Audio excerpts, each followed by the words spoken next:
भारत छोड़ो आंदोलन। हम लोग पढ़ रहे हैं भारत छोड़ो आंदोलन। भारत छोड़ो आंदोलन, जैसा कि मैंने आपको कल बताया था, भारत छोड़ो आंदोलन, क्विट इंडिया मूवमेंट।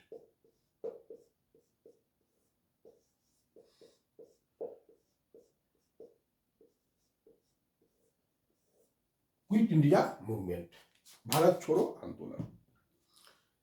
जैसा कि मैंने आपको बताया था कि वर्धा में भारतीय राष्ट्रीय कांग्रेस की जो कांग्रेस वर्किंग कमेटी होती है उसकी बैठक हुई थी, और जिसका अध्यक्षता उस समय भारतीय राष्ट्रीय कांग्रेस के जो अध्यक्ष थे अबुल कलाम आजाद ने किया था। यह बैठक 14 जुलाई 1942 को बैठक हुई थी, जैसा मैंने आपको कल लास्ट वीडियो में बताया था। और उसमें जो है एक प्रस्ताव लाया गया जो भारत छोड़ो नामक प्रस्ताव कहलाता है। भारत छोड़ो नामक प्रस्ताव कहलाता है। इस बैठक में, वर्धा जो बैठक हुई थी, उसमें मैंने आपको बताया था कि सरोजिनी नायडू, नेहरू, सीतारमैया, वल्लभ भाई पटेल, गोविंद बल्लभ पंत, प्रफुल्ल चंद्र घोष, सैयद महमूद, आशफ अली, कृपलानी, महात्मा गांधी, ये बहुत सारे जो चोटी के नेता थे कांग्रेस के, वो सभी उपस्थित थे। राजेंद्र प्रसाद नहीं आए थे, उसके पटना में ही थे। इस बात को ध्यान रखिएगा कि राजेंद्र प्रसाद नहीं आ पाए थे। तो यह हो गया आपका ये जो बैठक है वो यह। अब जो है वह उसके बाद जो है 1 अगस्त 1942 को जो है तिलक दिवस बना। ये सब तो कल चर्चा हो ही चुका था। उसके बाद बंबई में कांग्रेस वर्किंग कमेटी की जो वार्षिक बैठक होती है वो बंबई में हुई 7 अगस्त 1942 को। 7 अगस्त 1942 को बंबई में कांग्रेस वर्किंग कमेटी की बैठक जो होती है वो बंबई में हुआ, ग्वालियर टैंक मैदान में। ग्वालियर टैंक मैदान में 7 अगस्त 1942 को बैठक शुरू हुई। उसके बाद इसमें क्या हुआ कि वर्धा प्रस्ताव प्रस्तुत किया गया। जो वर्धा में प्रस्ताव पारित हुआ था उसको यहां प्रस्तुत किया गया, और 8 अगस्त 1942 को वर्धा प्रस्ताव को इसमें कुछ संशोधन के साथ स्वीकार कर लिया गया और क्विट इंडिया मूवमेंट या भारत छोड़ो आंदोलन शुरू करने की बात की गई। भारत छोड़ो आंदोलन की शुरू करने के डेट रखा गया 9 अगस्त 1942। लेकिन ब्रिटिश सरकार ने ऑपरेशन जीरो आवर चलाकर जो है कांग्रेस के सभी चोटी के नेताओं को गिरफ्तार कर लिया। जो 8 अगस्त 1942 को जो संशोधन के साथ पारित हुआ था कि यह संघर्ष जो है अब स्वतंत्रता प्राप्ति तक चलेगा। भारत छोड़ो आंदोलन जो संघर्ष है वो स्वतंत्रता प्राप्ति तक चलेगा। ये क्लियर इसमें इस जो प्रस्ताव था, भारत छोड़ो आंदोलन का प्रस्ताव था, प्रारूप था, उसमें क्लियर लिखा हुआ था। भारत छोड़ो आंदोलन में गांधी जी ने साफ साफ कहा, प्रस्ताव में साफ साफ कहा कि सरकारी कर्मचारी नौकरी नहीं छोड़े। गांधी जी ने कहा सरकारी कर्मचारी नौकरी नहीं छोड़े, लेकिन वो कांग्रेस के प्रति निष्ठा बना के रखे। सरकारी कर्मचारी नौकरी नहीं छोड़े सरकारी नौकरी, लेकिन वह कांग्रेस के प्रति निष्ठा बना के रखे। उसके बाद दूसरा जो है, अगर देखा जाए तो सैनिक जो है, जो भारतीय सैनिक है, वह भारतीय लोगों पर गिरफ्तार नहीं कर सके। भारतीय लोगों पर गोली नहीं चलाए। अगर भारतीय लोग उनके सामने आंदोलन कर रहे हैं तो भारतीय सैनिक उन पर गोली नहीं चलाए। यह गांधी जी ने आह्वान किया। गांधी जी ने छात्रों से कहा कि देखो, पढ़ाई मत छोड़ो। अगर पढ़ाई छोड़ते हो तो तब तक पढ़ाई छोड़ दो, स्कूल छोड़ दो, कॉलेज छोड़ दो, जब तक भारत को स्वतंत्रता नहीं मिल जाता है। अगर यह संकल्प लिए हो तो पढ़ाई छोड़ो, नहीं तो अपना काम जो कर रहे हो वो करो। ये गांधी जी का कहना था साफ। चौथा जो इंपॉर्टेंट चीज था, जो देसी राजा थे, देसी रियासत के राजा थे, उनको कहा कि आप जनता की प्रभुसत्ता स्वीकार करें। चौथा जो प्रावधान था वो यह था कि देसी राजा को गांधी जी ने कहा कि आप जो है भारतीय जनता की, जो आपकी जनता है उसकी प्रभुसत्ता स्वीकार करें, भारतीय जनता की प्रभुसत्ता स्वीकार करें। अब जो है देसी राज्य की जो जनता है वो उस देसी राजा का जनता नहीं, वो भारतीय राज्य का जनता है, ये गांधी जी ने कहा। और गांधी जी ने कहा कि देसी राजा के नेतृत्व को वहां की जनता तभी स्वीकार करे जब वह अपना भविष्य जनता के साथ जोड़ता हो। ये साफ साफ गांधी जी ने कहा। तो गांधी जी ने इन सब बातों से साफ साफ सभी वर्गों को एक मैसेज दे दिया कि अब आपको करना क्या है। सबको, चाहे छात्र हो, चाहे भारतीय सैनिक हो, चाहे सरकारी कर्मचारी हो, चाहे वहां की देसी रियासत हो, गांधी जी ने सबको एक मैसेज दे दिया कि आपको करना क्या है। क्योंकि गांधी जी को पता था कि जैसे ही आंदोलन शुरू हुआ, अंग्रेज हमारे कांग्रेस के सभी चोटी नेताओं को गिरफ्तार कर लेगा। शायद गांधी जी इतना तो राजनीतिक रूप से सजग समझते ही थे, इसलिए उन्होंने पहले एक प्लानिंग दे दिया आम जनता को, सभी जनताओं को, भारत के सभी प्रकार की जो जनता, जितनी भी प्रकार की जनता है, उनको एक मैसेज गांधी जी ने दे दिया। फिर गांधी जी ने कहा कि संपूर्ण आजादी से कम कुछ भी नहीं चाहिए। अब गांधी जी ने कहा संपूर्ण आजादी से हमें अब कुछ कम नहीं चाहिए। संपूर्ण आजादी से अब हम कम किसी भी चीज पर संतुष्ट नहीं हो सकते। हो सकता है कि अंग्रेज सरकार हमसे कहे कि ठीक है, नमक जो है आपको अधिकार दे देते हैं, नमक बनाने का अधिकार, या शराबबंदी जैसे मुद्दों पर हम आपको साथ दे देते हैं। लेकिन गांधी जी कहा कि अब इस बात से काम नहीं चलेगा, अब हमको संपूर्ण आजादी चाहिए। ठीक, और भारत छोड़ो, अंग्रेजों आप तुम भारत छोड़ दो। और भारतीय जनता से कहा कि मैं आपको एक मंत्र देता हूं, करो या मरो। गांधी जी ने भारतीय जनता से कहा कि मैं आपको एक मंत्र देता हूं, करो या मरो, डू एंड डाई। इस मंत्र का आशय यह है कि जब तक स्वतंत्रता मिलेगा या मौत मिलेगा। गांधी जी ने यह साफ साफ कह दिया, या तो हम भारत को आजाद कराएंगे या भारत की आजादी के प्रयत्न में हम अपनी जान दे देंगे। ये गांधी जी ने साफ साफ कह दिया।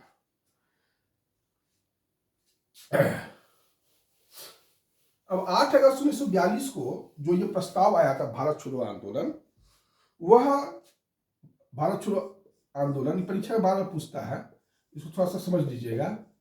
भारत छोड़ो आंदोलन का जो प्रस्ताव आया था, तो प्रस्ताव जो लाया थे, पेश किए थे नेहरू जी। भारत छोड़ो आंदोलन का जो बंबई के ग्वालियर टैंक मैदान में प्रस्ताव पेश कौन किया था? तो नेहरू जी, जवाहरलाल नेहरू ने पेश किया था, और वल्लभ भाई पटेल ने इसका समर्थन किया था। पटेल ने समर्थन किया था। लेकिन भारत छोड़ो का जो प्रस्ताव है, उसको लिखने वाले कौन थे? तो लिखने वाले गांधी जी स्वयं खुद थे। लेकिन गांधी जी लिखे तो स्वयं, लेकिन सपोर्ट लिए थे नेहरू से और मौलाना अबुल कलाम आजाद से। भारत छोड़ो आंदोलन का प्रस्ताव लाने वाले थे नेहरू जी, पटेल ने समर्थन किया। गांधी जी ने भारत छोड़ो आंदोलन के प्रस्ताव को लिखा, लेकिन नेहरू और मौलाना अबुल कलाम आजाद के सहयोग से लिखा। इसको थोड़ा सा ध्यान में आपको रखना होगा, है ना। तो यह हो गया आपका भारत छोड़ो आंदोलन के प्रस्ताव में। अब है कि भारत छोड़ो आंदोलन को उस समय के तत्कालीन राजनीतिक पार्टियों ने कौन कौन समर्थन दिया और कौन समर्थन नहीं किया, उसको थोड़ा सा देख लेते हैं। तो भारत छोड़ो आंदोलन को हिंदू महासभा ने सपोर्ट नहीं किया। भारत की इस सब हिंदू महासभा ने समर्थन नहीं किया भारत छोड़ो आंदोलन को। भारत छोड़ो आंदोलन को जो है यूनिस्ट पार्टी ऑफ पंजाब ने भी समर्थन नहीं किया। यूनिस्ट पार्टी ऑफ पंजाब ने भी समर्थन नहीं किया। कम्युनिस्ट पार्टी ऑफ इंडिया भी ने समर्थन नहीं किया। कम्युनिस्ट पार्टी ऑफ इंडिया ने भी समर्थन नहीं किया। ठीक, उसके बाद जो है आपको मुस्लिम लीग ने भी समर्थन नहीं किया। और सबसे बड़ी बात बढ़कर कि राष्ट्रीय स्वयंसेवक संघ भी जो है भारत छोड़ो आंदोलन से दूर रहा। राष्ट्रीय स्वयंसेवक संघ भी जो है भारत छोड़ो आंदोलन से दूर रहा। राष्ट्रीय स्वयंसेवक संघ जो है भारत के किसी भी आंदोलन में 1942 के बाद और 1947 तक जब भारत स्वतंत्र हो गया, तब तक कोई भी राष्ट्रीय आंदोलन में राष्ट्रीय स्वयंसेवक ने भाग नहीं लिया। इसको थोड़ा सा आप लोग ध्यान में रखेंगे। हिंदू महासभा हुआ, यूनिस्ट पार्टी हुआ, कम्युनिस्ट पार्टी ऑफ इंडिया हुआ, मुस्लिम लीग हुआ, राष्ट्रीय स्वयंसेवक संघ हुआ, ये सारे जो है भारत छोड़ो आंदोलन में साथ नहीं थे इन लोगों ने। अपोज किया था।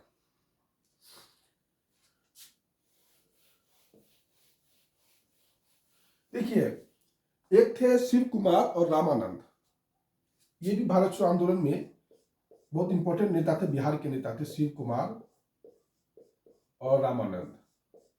ये दोनों जो थे हजारीबाग में, इन लोगों को हजारीबाग में इन लोगों को गिरफ्तार किया गया था।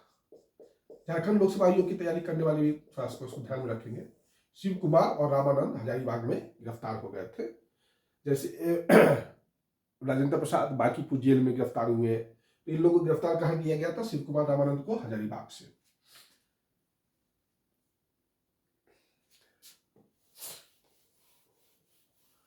देखिए, भारत छोड़ो आंदोलन में जो है समूचा देश प्रभावित हुआ था। भारत छोड़ो आंदोलन से समूचा देश प्रभावित हुआ था। ये नहीं था कि कोई कोई जगह प्रभावित नहीं हुआ था, ऐसी बात नहीं, समूचा देश प्रभावित हुआ था। कौन कौन ज्यादा प्रभावित हुआ था वो थोड़ा सा आप लोग देख लीजिए। कौन कौन सबसे ज्यादा प्रभावित हुआ था? तो बंबई सबसे ज्यादा प्रभावित हुआ था। बंबई के बाद बंबई में महाराष्ट्र भी आप पूरा कर लीजिए, पूरा महाराष्ट्र लिख लीजिए, बंबई महाराष्ट्र, ये सब काफी प्रभावित था। बंगाल प्रभावित था, बिहार प्रभावित था, संयुक्त प्रांत प्रभावित था, ये सब जो है काफी प्रभावित हो गया था। उड़ीसा भी था, उड़ीसा, ये सब प्रभावित इलाका था। बंबई, समूचा देश भारत छोड़ो आंदोलन से प्रभावित हुआ था, लेकिन बंबई, महाराष्ट्र, बंगाल, बिहार, संयुक्त प्रांत, उड़ीसा, ये सब जो था थोड़ा सा ज्यादा प्रभावित हुआ।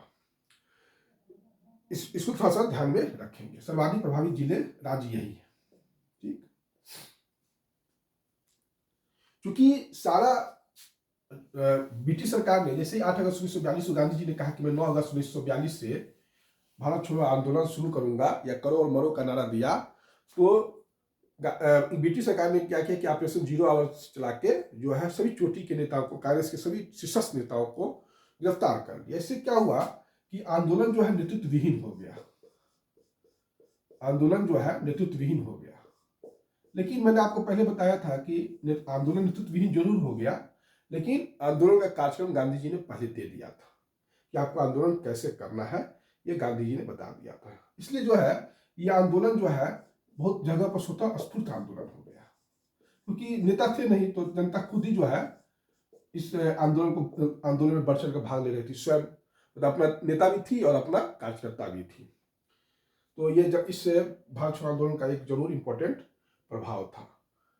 अगर भारत छोड़ो आंदोलन के समय देखा जाए तो सेनापति कौन था भारत का? तो लॉर्ड वेवेल था। यही लॉर्ड वेवेल बाद में भारत का जो है वायसराय बना था 1943 से लेकर 1947 तक।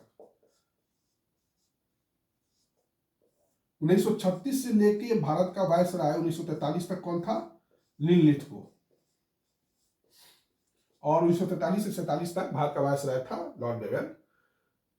लॉर्ड वेवेल सेनापति था जब भारत छोड़ो आंदोलन चल रहा था उस समय, और लिनलिथगो वायसराय था। ब्रिटेन का प्रधानमंत्री कौन था? चर्चिल था। लिनलिथगो ने एक लेटर लिखा था चर्चिल को, और चर्चिल को इसलिए लेटर लिखा था, हुआ यह था कि किसानों ने इस आंदोलन में बड़ा बढ़ चढ़ कर भाग लिया। किसान करते क्या थे? दिन में खेती करते थे, रात में बैठ के तोड़ फोड़ करते थे। ब्रिटिश सरकार बहुत परेशान हो गई थी। तो लिनलिथगो ने, जो भारत के वायसराय थे, उन्होंने चर्चिल को एक लेटर लिखा कि 1857 के विद्रोह के बाद यह सबसे जो है आप कह सकते हैं कि गंभीर विद्रोह है। 1857 के बाद यह सबसे ज्यादा गंभीर विद्रोह है। यह लिनलिथगो ने जो है प्रधानमंत्री चर्चिल को लिखा था। वायसराय लिनलिथगो ने जो है चर्चिल को लिखा था।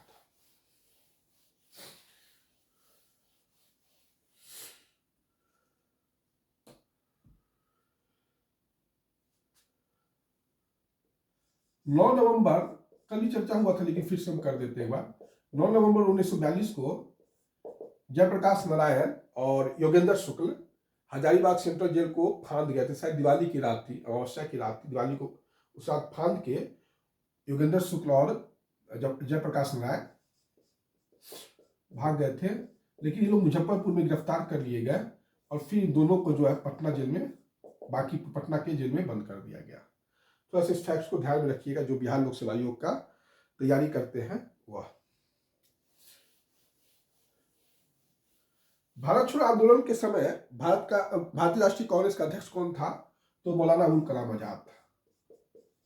ये सब इसलिए देते हैं कि कभी कभी बहुत छोटा छोटा प्रश्न पूछ देता है परीक्षाओं में और ये मिसिंग हो जाता है। मौलाना अबुल कलाम आजाद, मौलाना अबुल कलाम आजाद जो है 1940 में रामगढ़ अधिवेशन में भारतीय राष्ट्रीय कांग्रेस के अध्यक्ष बने थे और 1941 से 45 तक वो भारतीय राष्ट्रीय कांग्रेस के अध्यक्ष रहे। भारतीय स्वतंत्रता के पहले 6 साल तक लगातार और सबसे ज्यादा समय तक भारतीय राष्ट्रीय कांग्रेस के अध्यक्ष रहने वाले कोई व्यक्ति थे तो वह मौलाना अबुल कलाम आजाद थे।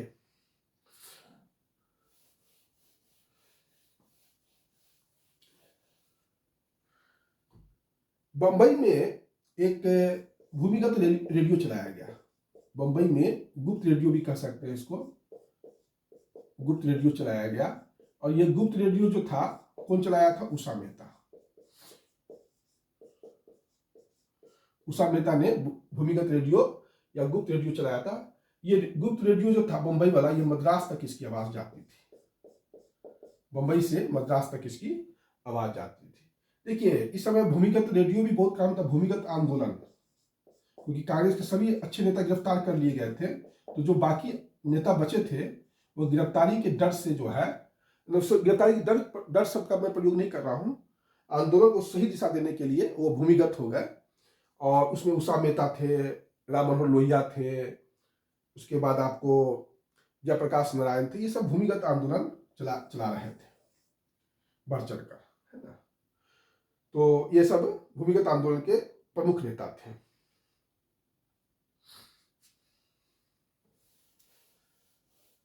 उषा मेहता बंबई रेडियो से जो भूमिगत रेडियो था उसकी आवाज जो कहां तक जाती थी, वह आवाज जाती थी आपको मद्रास तक जाती थी। तो यह हो गया। उसके बाद आइए, एक थे लुई फिशर।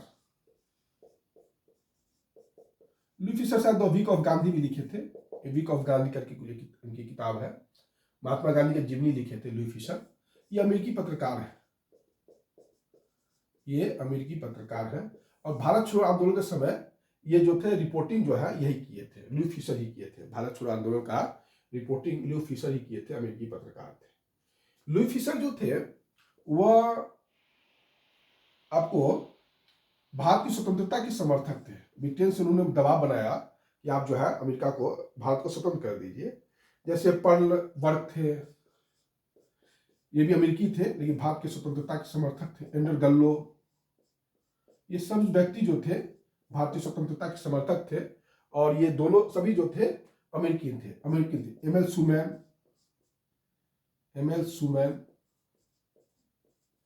सुमैन, एंडर गल्लो, पर्ल वर्क, ये सभी अमेरिकी। लुई फिशर, ये सभी अमेरिकी थे, पत्रकार थे या व्यक्ति थे। लुई फिशर पत्रकार थे और सभी जो है भारत की स्वतंत्रता के समर्थक थे।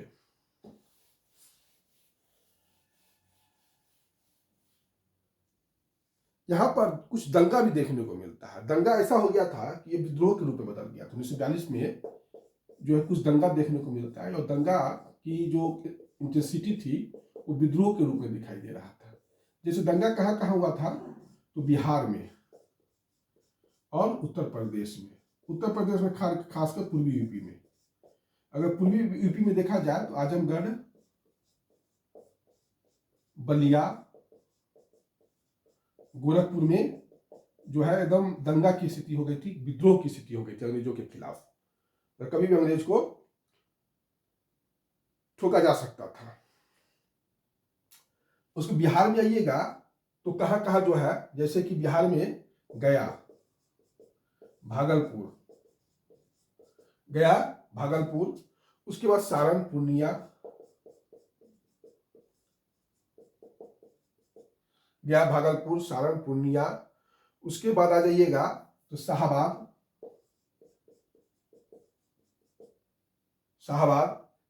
के बाद मुजफ्फरपुर, चंपारण। बिहार में ये सब जगह था, गया, भागलपुर, मुजफ्फरपुर, चंपारण, पूर्णिया, सारण, शाहाबाद। ये सब सारी जगह जो था दंगा, मतलब ब्रिटिश सरकार के खिलाफ दंगा तक हो गया था। काफी स्थिति तनावपूर्ण थी इस जगहों पर। ये सब बिहार में विद्रोह के मुख्य केंद्र थे और सभी जगह स्वतः स्फूर्त आंदोलन थे। जनता खुद जो है खुद ही नेता थी और खुद ही कार्यकर्ता थी। यह 1857 के विद्रोह के बारे में जो है किसान के बारे में बता ही दिए हैं कि दिन में खेती रात में जो है वो मतलब तोड़फोड़ करता था। और लीनियस को इसको देख के जो वायसराय थे उन्होंने प्रधानमंत्री चर्चिल को लिखा कि 1857 के बाद ये सबसे गंभीरतम विद्रोह है। तो यही आपका 1857 के विद्रोह, सॉरी 1942 के जो भारत छोड़ो आंदोलन है उसके बारे में। 1857 के विद्रोह लीनियस का कथन था कि जो 1942 का आंदोलन है वो 1857 के विद्रोह के बाद का सबसे मतलब गंभीरतम घटना है ना। तो ये सब है स्टेटमेंट, ध्यान थोड़ा सा देना पड़ता है, परीक्षा में पूछता है। ठीक है, आज का वीडियो इतना ही, फिर नेक्स्ट वीडियो में हम आपको समझाते हैं।